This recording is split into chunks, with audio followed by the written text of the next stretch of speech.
Hey guys, I am the Comics Kid 2099, and I am here to review the first season of the television series Arrow. This is actually my second attempt at this review. I recorded about a 15-minute review, and I really wasn't happy with how much I was stuttering along trying to make my points, so I've made a brief set of notes on my computer so I can just kind of look at what I want to say and then say it without stuttering around so much. So, anyway, a year ago, when this show first started airing, I watched the pilot episode and I hated it. I didn't think it was going to be especially good, but I went in, thinking maybe I could be surprised. And with this show, it airs on the CW, which is the same network that housed Smallville. And Smallville was a TV show that I really hated. I cannot put into words how much I hated that show. And when I watched the pilot episode, and even going into it again, watching the entire season this time, I noticed some similarities with Smallville, but I do think that Arrow is a better show. The two big things that I hated about Smallville, two of the big things, there were many things. The first was, I felt like that show was ashamed of its comic book roots, and I will get to that in a minute. The second thing that I really hated about Smallville was the teen melodrama, and it wasn't necessarily just exclusive to teenagers. There were characters in that show who were fully grown adults who acted melodramatically, and I hated it then too. This includes things like love triangles, characters who act one way in one episode, and then in the very next episode, they're acting entirely different just to suit the needs of the plot for that episode. Those were the two big things that I hated about Smallville, and when I watched the pilot for the first time a year ago, I was afraid that this show, Arrow, was going to go in that same direction. I was afraid that Tommy Merlin was going to end up being the Lex Luthor of the show. I was afraid that Laurel was going to end up being the Lana Lang of the show, which arguably you could say that she has become that. Basically, every character in this show I felt like was going to fill a certain role that was already occupied by a character from Smallville, and I didn't really look forward to seeing that happening. But I heard a few different reviewers say that the show got better, and so even though I really hated the pilot, I went back and I rewatched the pilot, and then I watched the whole first season, and the pilot is still bad. It's not great. The show does get better. I feel like the show is even better in Season 2 than it was in Season 1. Having said that, I don't want to give you the impression that I think this show is absolutely perfect. There are a few characters in the show, like Thea Queen and Laurel and Roy Harper. I don't like those characters, and every time they're on screen, I just my eyes glaze over and I'm waiting for something interesting to happen. So this show is absolutely not a perfect show. It is much better than Smallville. I definitely think I wasn't being fair with it when I watched the pilot for the first time. I will get more into some of these points now. Smallville, like I said, ashamed of its comic book roots. When you have a series that is allegedly the origins of Superman, and it takes them 10 years before you even see the Superman costume, and they never even call him Superman on screen, that to me speaks volumes about the people behind the show being ashamed of it being a comic book show. I don't think Arrow is as bad. We still have that thing where we can't just call him Green Arrow. For all of the first season, you've got characters calling him the Vigilante, the Hood Guy, or the Hood. And in show, characters are saying, wow, that's really not a great name, is it? And yet the people behind the show can't seem to bring themselves to just call him Green Arrow, or Arrow even. I think in one episode of Season 2, Detective Lance calls him Arrow, and I think that would be something. I just wish they would come up with a name, because dragging this out where he doesn't have a superhero name really reminds me of Smallville, where the people behind the show were almost ashamed of the fact that it was based on a comic book. This show is not as bad, though. We still have supervillains who are in supervillain costumes. We have the Royal Flush Gang. Now, admittedly, they are not the Royal Flush Gang of the comics. They are very different. We have Slade Wilson, and he is in a costume. Or actually, there's a costume. We haven't seen him in it. We've got Deathstroke the Terminator. That is awesome. This show is not as ashamed of its comic book roots, so that is something to look forward to. If you wanted to see a full-blown superhero live-action television series, this is the show to watch. Probably this comes in right behind the 1960s Batman TV series and the 1970s Wonder Woman TV series, where, you know, I never thought we would get an actual superhero television show that is a superhero show and isn't ashamed of that. So that's really awesome. The other thing that I hated about Smallville that is somewhat relevant here is the teen melodrama. I mentioned that I did not like Roy Harper, Thea Queen, or Laurel Lance. All of those characters embody this to the point where you wish these characters would die. Thea Queen, I've never liked her. She's always been a selfish, entitled brat. And even now, she's a little bit better than she was in Season 1. I still don't care because they spent an entire season trying to make me hate this character. So even though she's come a little ways, I still just don't care about the character at all. And I don't think that she really serves a purpose other than trying to complicate things when she hates whoever she hates this week. Laurel, I thought she was okay in Season 1. She wasn't great. She's definitely gotten infinitely worse in Season 2. I know this is more or less just a review of Season 1, but if you're going to watch Season 1 and you want to jump right into Season 2, I will go ahead and warn you, Laurel is probably the worst part of Season 2. I have no idea what they're doing with her. In a lot of ways, it reminds me of Smallville, where they had no idea what they wanted to do with Lana Lang, so they just kind of gave her a different thing to do each season.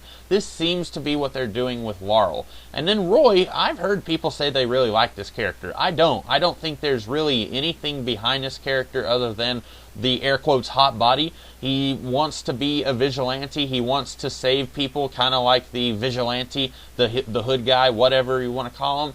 And I just don't think there's a lot of substance there. I think once he gets to where he is fighting crime, maybe we can actually get, you know, a personality. But right now, I just think he's kind of a bland character. Other than that, I feel like most of the characters in this show are pretty good. I know I've just named like half of the cast, but I'm thinking this might be a series where slowly they're going to get rid of characters who just aren't working, and it'll be kind of like Smallville in the sense that if you look at Smallville Season 1 and Smallville Season 10, none of the characters from Season 1 were in the show in Season 10 except for Clark. So I'm wondering if they're going to do something kind of like that, where it's like, okay, fans really don't like Laurel, so what if we just get rid of her? I'm kind of hoping that would be really cool if we could just replace these really sucky characters with better characters, but we'll see if that happens or not. Another complaint I have, this is something that has been bothering me, and I haven't seen very many people talk about this. This show is not about, air quotes, my Green Arrow from the comics. The Green Arrow that I love specifically started around the time when Denny O'Neil and Neil Adams started working with the character in Justice League and then his own title. Green Arrow is a surly, opinionated, middle-aged street hero. That is what I think of when I think of Green Arrow. So starting with the New 52, which started, I guess, in late 2011, Green Arrow has been de-aged. He's now in his early 30s, and basically he's just bland Batman. He, you know, has the trick gadgets and stuff like Batman, but he doesn't have as interesting a rogues gallery. And to me, in de-aging him and giving him back his fortune and taking away his political opinions, I feel like they've taken away the most interesting aspects of Green Arrow. And the character in this show, Ollie Queen from the TV show Arrow, he is not my Green Arrow. I still like him as a character. I still enjoy this show. I think it's a great show. It's just not about the Green Arrow from the comics. In a way, this show is almost more about Batman than it is about Green Arrow. The fact that he uses a bow is about the only thing that signifies, oh, okay, this is about Green Arrow. The stuff where he was away from his hometown for a significant amount of time and he trained his body and mind to become a weapon against crime, and then he comes back and his mission is to clean up this city, all of that is straight up Batman. I know in the comics, way back in the 40s or 50s, there was an origin story where Green Arrow was stuck on an island for 6 months and he learned archery so that he could hunt animals and survive. That is not what's going on here. He is stuck on an island for 5 years, but this is much more, he's fighting bad guys and he's learning that the world is not the way he thought it was and he's going to come back a changed man. That is all very much Batman. And I love Batman. Batman is probably my favorite DC Comics superhero.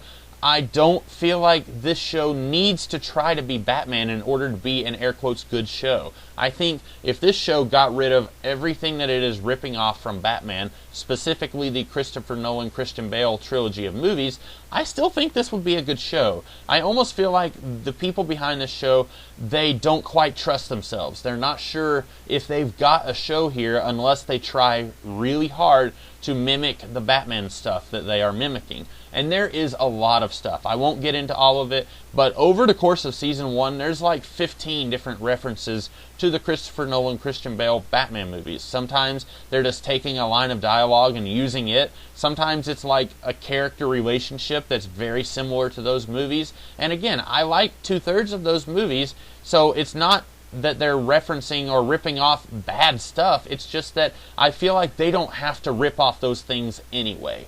And in relation to this being a Batman show, basically, the entire first season, without giving away too much, is basically the plot of Batman Begins.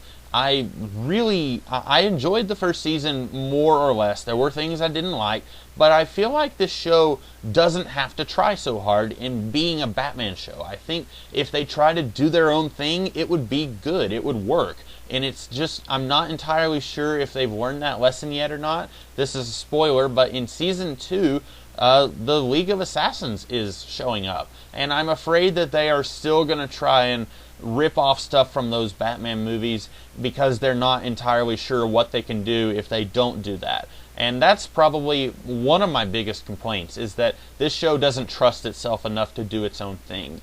The last thing I wanted to talk about, as I said, the series begins with Ollie Queen coming back from being stranded on an island for 5 years. And every episode is basically the opposite of Lost. With Lost, you had a plane crash and all these people are on an island, and for 80% of the episode you're seeing what's going on the island, and then for 20% of the episode you are seeing a flashback for one of these characters from before the plane crash. This is the opposite, where 80% of the story is in the present day in Starling City, and then 20% of it is Ollie on the island and something is happening to him. Now, I actually like the island stuff quite a bit, and part of my complaint here is that I wish that they would just do more stuff with the island. And the bigger complaint that I have is that as of now, we've had one season of television, and in television this is almost always how it works. Ollie has been in the city for 1 year because the show has been going on for 1 year, and in the island flashbacks he has now been on the island for 1 year. So basically the island flashbacks are happening in real time. If you have one season of television, then he's been on the island for 1 year.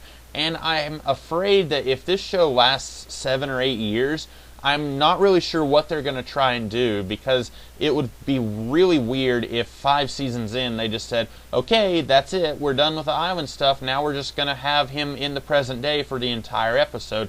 That would be really weird, and at the same time it would also be weird if they slowed things down so that if this show does last 8 years, that suddenly the island flashbacks are not moving along in real time. That would also be weird. So I feel like this is a no-win situation. I'm curious to see what they do. I have a theory about season 2, but I won't get into it.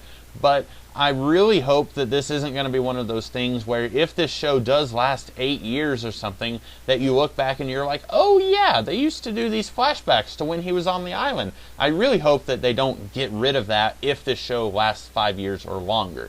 And that's about all I have to say, guys. Like I said, this show is not perfect, but if you were like me, if you watched the pilot episode and you hated it, I would say give it another shot. The show gets much better after that, and in season 2, in my opinion, it gets even better than it was in season 1. So if you didn't give this show a fair chance, I would say go back and try it again. I am really enjoying it now. After a slow start, I think that this is one of my favorite shows on TV. Not my absolute favorite, but it is pretty good. So that's all I have to say. I hope you guys enjoyed this review. I hope it found you well. If you did, be sure to like, share, comment, and subscribe.